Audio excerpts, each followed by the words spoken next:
Hi guys, I'm back again today with another Buy Me a Coffee request, and this is my German city is killing the car, and it's working.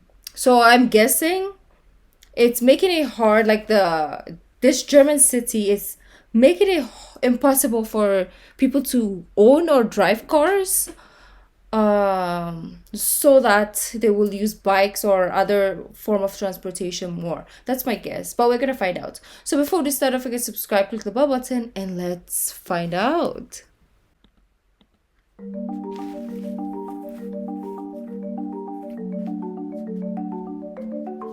When we look at the difference between the walkable, human-centric design here in Europe versus the super-sized suburban sprawl with lakes of sprawling asphalt catering to the automobile in the United States, the divide can often seem insurmountable. But here's the thing, Germany didn't always used to be this way. In fact, our home city of Freiburg, known as Germany's Freiburg. green capital, and famously touting twice as many bicycles as cars, and over 40 kilometers of highly integrated streetcars powered solely on electricity generated by wind, solar, and water, was once just as car-centric as many American cities. The city center gave priority to cars, not people. And after decades of cutting service, in 1970, Freiburg's system had atrophied to just 14 kilometers, around 8.5 miles of dilapidated streetcar lines that were still in operation. And to be honest, even today, Germany is still a pretty car-centric culture. I mean, between Volkswagen, Mercedes-Benz, they were all top 10 companies by revenue in 2022.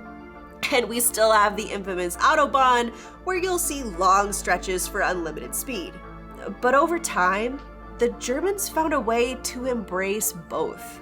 But it didn't happen overnight. It took a lot of planning and advocacy on behalf of people who wanted to see this change happen. So, let's take a look and see exactly how they got there.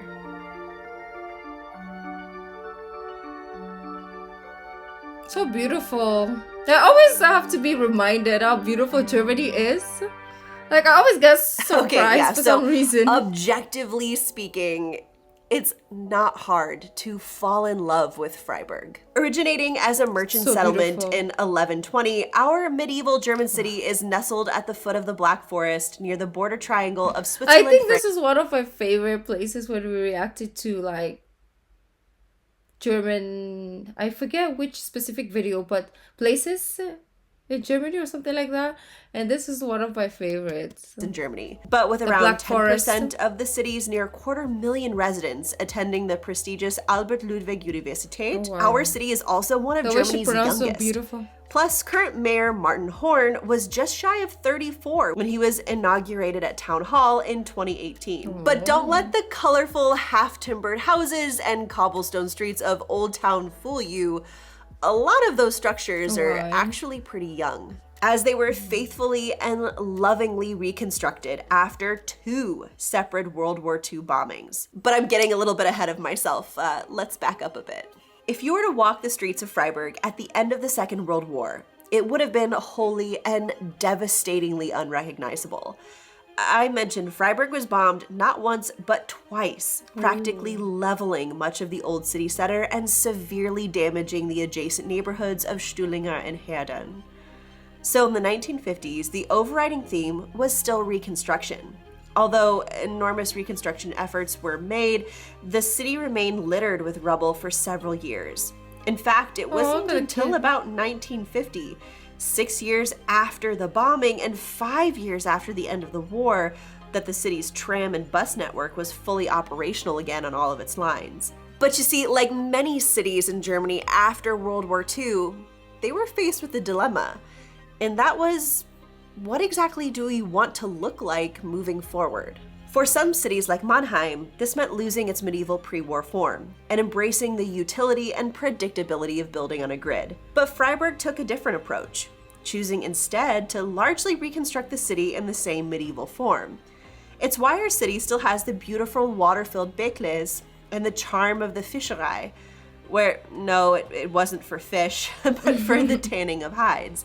And the cobblestone streets that meander and wind through town. I was gonna say, like, but it's also important to think about this reconstruction as happening in tandem with the advancements of technology in other areas that were dramatically shaping urban environments around the globe, namely the automobile.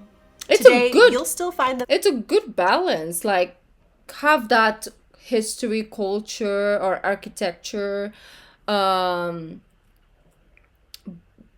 also have things that are modernized, like the transportation in itself, like the trains, the bus, electric bus, right? But you can still keep that old town or nature, right? It doesn't have to be like all old school and then or all modern. Like in the incorporation of both actually makes so much sense. So the fact that they embraced and did this, Germany's smart. Bertoldsbrunnen, in the heart of the pedestrian center of Old Town. There are so many people here, you can't even ride a bike down this street during peak hours.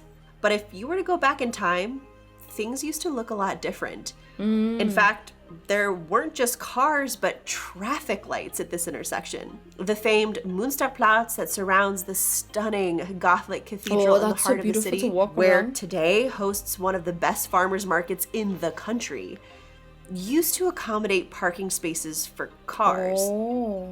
So did the Alte Synagogeplatz, the Kartoffelmarkt. It's good there's no more cars. And the Radegring.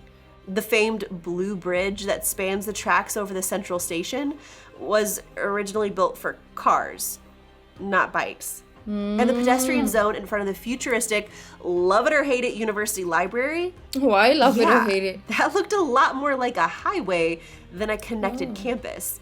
You actually used to have to cross a pedestrian bridge just to access it and not impede the traffic below. But despite the reconstruction in the city center, most of Freiburg's post-war population growth was accommodated in new settlements at the fringe of the existing city. Indeed, similar to many American cities, Freiburg's land use plan of 1955 endorsed geographic expansion of the city based on automobile transport. In essence, suburban sprawl. Old streetcar lines were abandoned and service was cut back since buses and the automobile were deemed like the modes of transportation of the future. So not just because the unsurprisingly, color during this time period, is car ownership and use increased.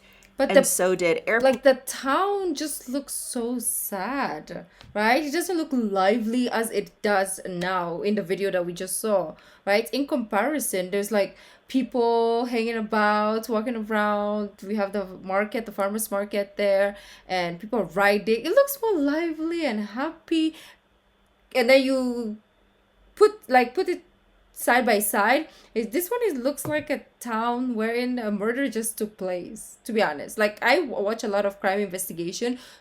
That is exactly where things happen. Traffic fatalities and traffic congestion. But the 1970s really is the decade that is most credited with giving Freiburg its sustainability and green-centric flair that we know and love today. In the 1970s, oil price shocks cast nuclear power as a smart option for domestically supplying energy needs for both West German consumers and industry. Demand for electricity was projected to grow by 7% annually, and the state's solution was the construction of 8 nuclear power plants by 1990. But in an interesting twist of fate, anti-nuclear sentiment here in conservative southwestern Germany showcased the ultimate power of not in my backyard protesting, but for environmental good. You see, at the beginning of 1973, the government agreed to sell land to Baden-Württemberg AG, a nuclear utility company that was proposing to build a nuclear power plant in Wiel, a small village just outside of Freiburg in the wine-growing Kaiserstuhl region along the Rhine River. But anti-nuclear activists, environmentalists, and local residents reacted with a 6-kilometer-long procession to Wiel, in 1974. And in June of that year, after citizens felt that a required public hearing was biased, since the chairman of the hearings was a partial owner of the Baden-Württemberg AG utility company, they left the hearing in protest, carrying a coffin with the following inscription: "The death of democracy." So if they weren't going to be heard in formal hearings and town halls, they were going to need to get creative with their protesting. I'm like intrigued. Yeah, they did. In February 1975, it's estimated that somewhere near 30,000 people demonstrated and then occupied the construction site. The massive 10-month-long occupation attracted international attention and support from numerous anti-nuclear activists in Europe. The thousands occupying the site used slogans, banners, posters, and costumes to show their opposition. Activists also founded a popular university at Wiel, with more than 60 courses, lectures, and discussions on environmental protection, democracy, and the right to protest. And in the end, by 1977, the district court decided to not move forward with the power plant. So they got their way. But I think what's really almost more interesting for me is just how much this demonstrates the power of people coming together to collectively That's why I have feel their like voice heard. emotional. Even people who you wouldn't naturally think would have come together in the first place. This protest forged an unlikely alliance of leftist students, Catholic and Protestant church leaders, the Conservative Party, and local farmers. Plus, highly respected civic leaders were at the center of the local opposition to the state government's plan.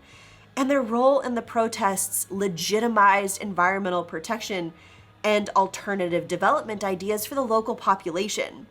And as a result of these events, a strong autonomous sense and a broad ecologically oriented spectrum developed in the city. Oh, wow. And Look Freiburg at that became now. a stronghold for the newly founded Green Party. Not just scientifically and economically, but Freiburg developed a climate that gave the city a leading role as an environmental city. So while some 30,000 people were protesting in Wiel, things were actually changing quite dramatically in Freiburg on the transportation front. For starters, Freiburg's first integrated transport plan of 1969 had inadvertently laid the foundation for changes to come. Although still focusing on car use, the plan recommended for very preserving famous and potentially expanding the name. streetcar network, a suggestion the city council followed in 1972. But then the city decided to do something pretty radical for the time. Like most cities in Europe, Old Town, Altstadt, the city center, was by and large the center of commercial business. It's where there are large department stores. The university's located there. The train station's located there. And if you want to go do major shopping, that's where you went. And honestly, it's where you still go today. But then the citizens looked at this super busy, popular area and said, what if we just ban cars? Seriously. And don't get me wrong, initially, local businesses opposed this idea. But the city administration, citizen groups, and local business owners were able to reach a consensus of banning cars from downtown, and instead providing automobile parking garages along the ring road at the fringes of the car-free zone. So in the early 1970s, Freiburg not only implemented its first integrated bicycling network plan, but designed a new car-free pedestrian zone in the center of Old Town. The largest pedestrian zone in all of Germany at the time. And things really started to kind of snowball from there, influencing both land use planning and transportation plans in neighborhoods across the city. In 1979, Freiburg's second integrated transport plan focused on environmental protection and sustainable development. The new plan favored public transport, walking and cycling over the automobile, and called for the integration of transport and land use planning. And priorities for that land use policy shifted accordingly. The Land Use Plan of 1981 prescribed that new development was to be concentrated along public transport corridors. especially the city's expanding light rail system, whose first new line opened in 1983. Essentially, if you think of it from an urban planner perspective, sometimes you have to use the carrot or the stick method. And in this case, they chose to use the carrot, which was to say that if you want to build anything new, any new development has to happen along the public transit system corridor, particularly along that new light rail system. But in existing neighborhoods, they still simultaneously use the stick to disincentivize car use. During the 1980s, the city council, encouraged by neighborhood associations, voted to traffic calm all residential neighborhoods to 30 kilometers per hour to discourage through traffic in residential areas. Plus, the cost of driving was further increased by parking management schemes which limited long-term parking and charged motorists higher parking fees. City has the to reauthorization of Freiburg's transport plan make it expensive, the parking. What else? I don't know how we can implement it. I know I'm gonna get hate, especially if people from here will hear this. But it's needed because this city is crammed and overpopulated. I think one human is equal to one car or even more, like 1:2 cars probably. It's too much. It's too much. You can't even enjoy the city anymore because it's just full of cars. Like, yeah. It's populated, and also the pollution is getting worse. It is a cold city, but I feel like it's warmer than most. Like, let's say compared to 5 years ago, June, July, August, it's rainy season, yes, so it's cold. But even this year's cold months weren't as cold as before. Even if, yes, I was wearing beanies and like hoodies, but it wasn't compared to before. It's global warming. 1989 re-emphasized the explicit goal of limiting car travel and increasing use of green modes, such as walking, cycling, and public transport. Now at this point, I feel like banning cars from the city center, expanding their light rail system, and incentivizing people to take public transit or their bicycle over the car would have already landed Freiburg I'm actually smiling because great international acclaim. I saw one guy But one of the biking things yesterday that and I was just like personally love about the smiling. culture here in Freiburg is that there really does seem to be a sentiment amongst the citizens here to say, yeah, that's good, but let's keep going. And the next phase for Freiburg saw it not just doing better, but becoming the best in the world.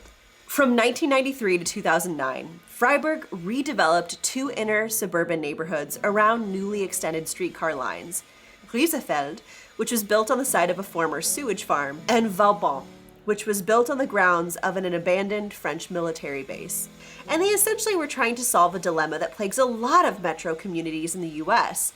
That's, how do we create a new settlement for 5,000 inhabitants that both attracts young families while simultaneously discourages them from moving into the suburbs? Well, in 1993, the residents of Vauban founded a non-profit organization, Forum Vauban, which worked together with the city's administration to realize a dream. Let's use sustainable, low-energy construction methods, mixing land uses, preserving old trees, and making large parts of the new development completely car-free. And who is thinking about this right now, right? And also using, I think it's affordable. It looks affordable, right? It's like young families. Obviously, they look for not only sustainable and a good neighborhood, a nice neighborhood, but also affordable because it's young, the family, right? So, something that they can afford for somebody who's starting up. Who thinks about this? Not most governments. Nobody cares. They're thinking about, oh, what will put more money in our pocket? We don't care if it's sustainable. We don't care if it's a good neighborhood. We just care about, will it put money in our pockets? Then we will make it happen, right? like, who can say their government is thinking about their well-being, or private sectors, because it's most likely private sectors that are building this how do I say this, like condominiums, apartments, and all that stuff, right? Who thinks about that first? Not that I know of. Bear in mind, this was 30 years ago, before many of these types of policies Why do were I always think prevalent it's or popular, present? which meant that they Yeah. had to overcome some pretty significant obstacles along the way. And a big one relative to the car was parking. Similar to most local American zoning codes, We the need to state of learn. Baden-Württemberg requires minimum parking standards for new developments. But after long negotiations, Vauban was granted a waiver for minimum parking requirements, provided that enough green space was preserved for potential future construction. Building permits in Vauban are therefore issued for residential units without parking spots. Residents who decide to own a car can purchase a parking spot in one of the garages at the edge of the development for the equivalent of about $25,000. Residents who wish to live car-free simply pay a one-time fee of $5,000 to preserve an No, open thank space you. on the edge of the development in lieu of a parking spot. I'm And getting this a bike. arrangement has actually proven successful.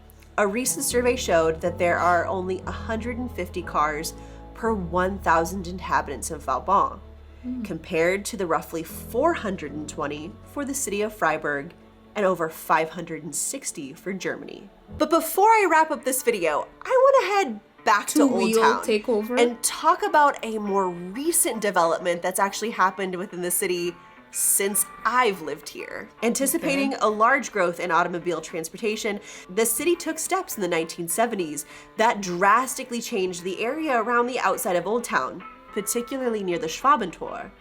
Expanding this small alley into a 4-lane ring road meant not only holding back an entire mountain of earth, but also tearing down historic buildings that weren't actually lost during the war. Prior to 1800, locals blasted caverns into the side of Schlossberg to help keep their beer cool, and beer gardens popped up just outside their entrance to serve thirsty customers. And whereas prior, citizens and tourists alike could easily walk from the Münstermarkt to one of those beer gardens in the forest overlooking the city planners instead tore them out to install this concrete mess, which funnels cars in and out of the parking garage. And they even had to install this clunky bridge that still exists today to get pedestrians over the traffic and to the paths that lead to the only beer garden left in existence on the Schlossberg. But the ring road isn't just a major transportation path for the car. Because of the surrounding geography, namely the Schlossberg, the Dreisam, and the train tracks, if you want to get from Viera to Herdern or beyond by bicycle, you also have to navigate it alongside cars. And in some areas, this was actually really treacherous. You were essentially riding a bicycle on a sidewalk path alongside pedestrians. And if you were somebody who was pulling a kid trailer, it was uncomfortably tight. And this is all next to a road where cars... You know what? This reminds me of most of here. But one difference is the road for the people, the bike, is bigger. Let's say half of that is for bikes or people. That's why probably most people don't want to bike here, is because they don't give bike lanes, like I said, or even pedestrian. Like, nobody cares about people or bikes. But you know what? I keep blaming the government, but I feel like it's our fault as citizens as well, because we don't fight for it. So it's both parties' fault. Okay, yes, I know I keep blaming the government and they could do so much, but it's also our fault. Because now that I watch this, how the people like came together and like fought for the nuclear, like they didn't want that in their town, we should also fight for what we want as people. But the thing is, we're just like,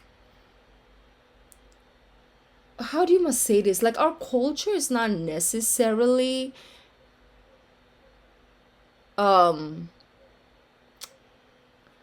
to stand up for ourselves.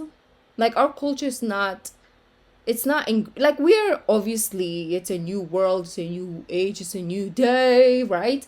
So slowly but surely we are protesting for our rights, yes, like we can see that now, but it was never something that we do.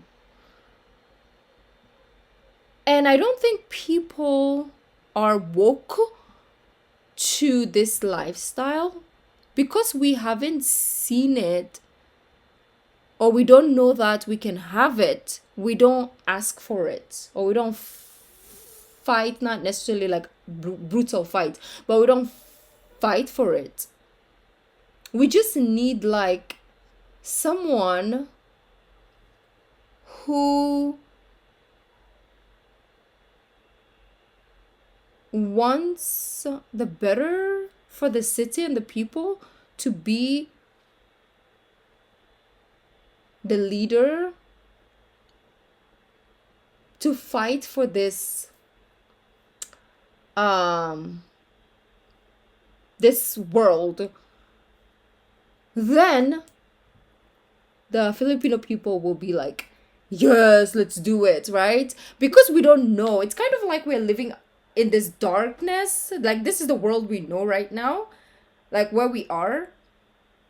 So we think this is it. Like, this is good enough for us. But in reality, we can do better, right? Whizzing past you at 50 kilometers an hour. It really wasn't safe. So, It's enter not into the safe. conversation Fuß- und Radentscheid Freiburg, a nonpartisan alliance which advocates for pedestrian and cycling infrastructure. Do we have And this here? these citizens had a pretty radical idea. Let's let people reclaim the ring road. On April 26, 2020, they reclaimed a piece of the city once lost to them in the name of the automobile. And with thousands of bicycles, longboards, inline skates, and feet, they put a smile on the face of thousands of people. That's by what we completely need. shutting down one lane of the Schlossberg Ring. That's and what guys, we need. Like, we need like an advocator, like someone, an organization, a group of people. I know you guys might scream in your screen like, Ruky, you can do it. I'm not necessarily like the best person. I can be like the right hand or the back, a follower basically. Like, I will join the cause, but I'm not good at like leading. I hate being in the limelight. Oh yeah, the girl who is on YouTube in front of the limelight is saying that. Well, it's a different story because I'm literally just talking to a camera or a phone right now. So that's my excuse, right? But we need. worked. Today, the outer lane of the Schlossberg Ring, from the Schwabentor to the Stadtgarten, is reserved for bicyclists. Instead of being crammed together on a tight sidewalk each day, thousands Yeah, of this is commuter- what we need. Like, we need pedestrian, like actual pedestrian, not just like good luck, peace. If you get hit, it's not our fault because there's no pedestrian. You just risked your life to walk on that small, probably like 2 inches of road that we never claimed to be a pedestrian, but you did. But where else are we gonna like walk? Do we just like fly? But anyways, yeah, we need actual pedestrians in most places. We do have some pedestrians somewhere. We need cyclist lane because there's a lot of like there's a growing amount of cyclists, but they're not given a lane. So obviously, where do cyclists cycle? On the pedestrian.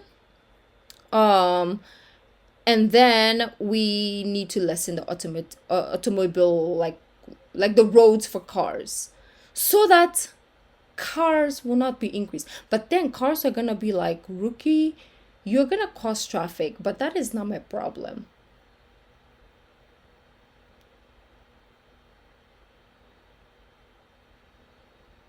But I'm gonna be a victim too because I take taxi or I take public transportation.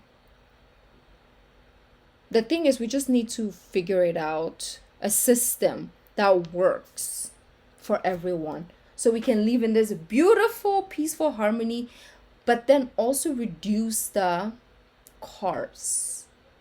First and foremost, I'm gonna run for president. No, first and foremost, I think we have to get a better public transportation system. The system needs to be developed. I know this is not gonna happen overnight, probably when I die, but regardless, for the kids, right? And then work our way from there. Instead of being crammed together on a tight sidewalk each day, thousands of commuters and that is our families, sidewalk. including Jonathan, this one, use this lane to safely navigate their city.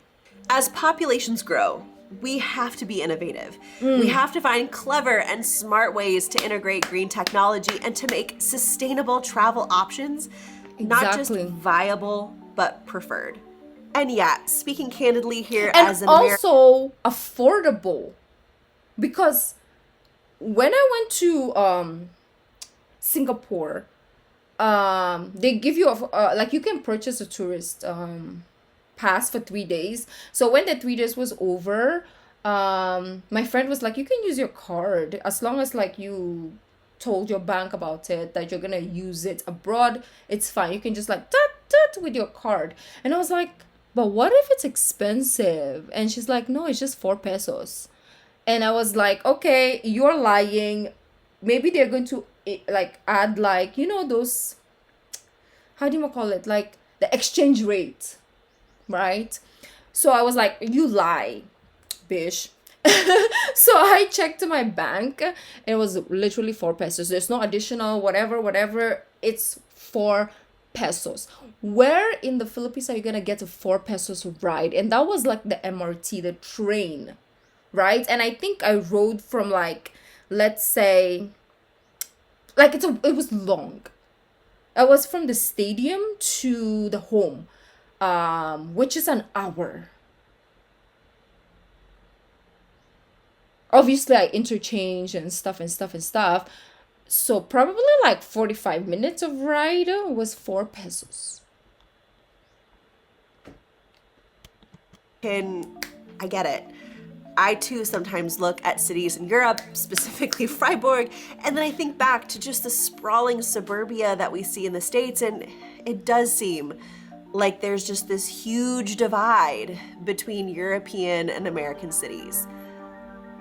But I think there's a lesson here. And Freiburg too once had planning and transportation policies that looked a lot like the Asian States. cities. And although it took a lot of time to get Asian there, countries.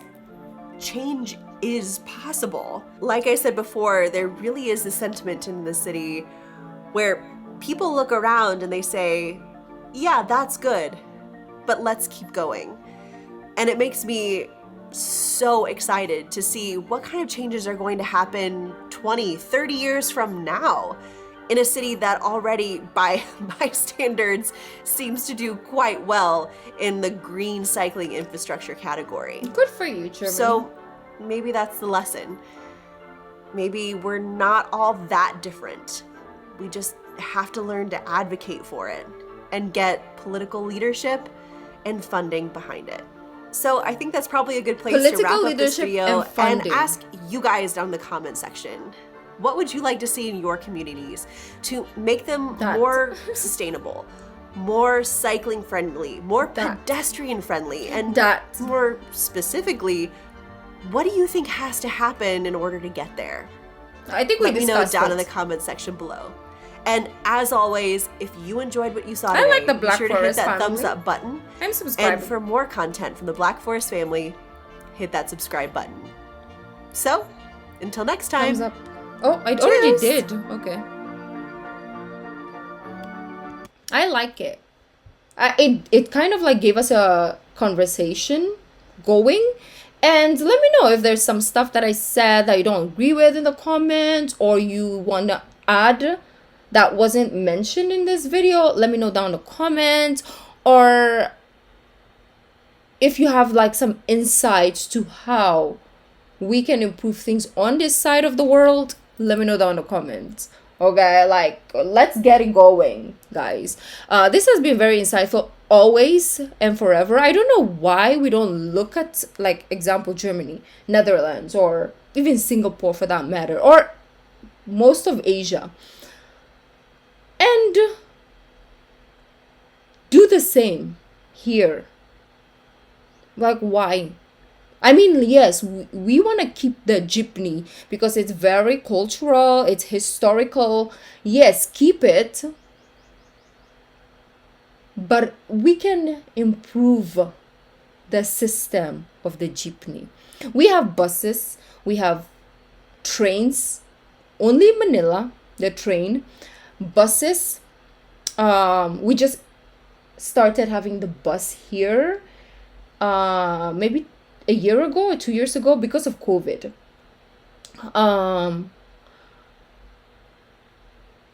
But it doesn't go, like, the routes are not like all places still.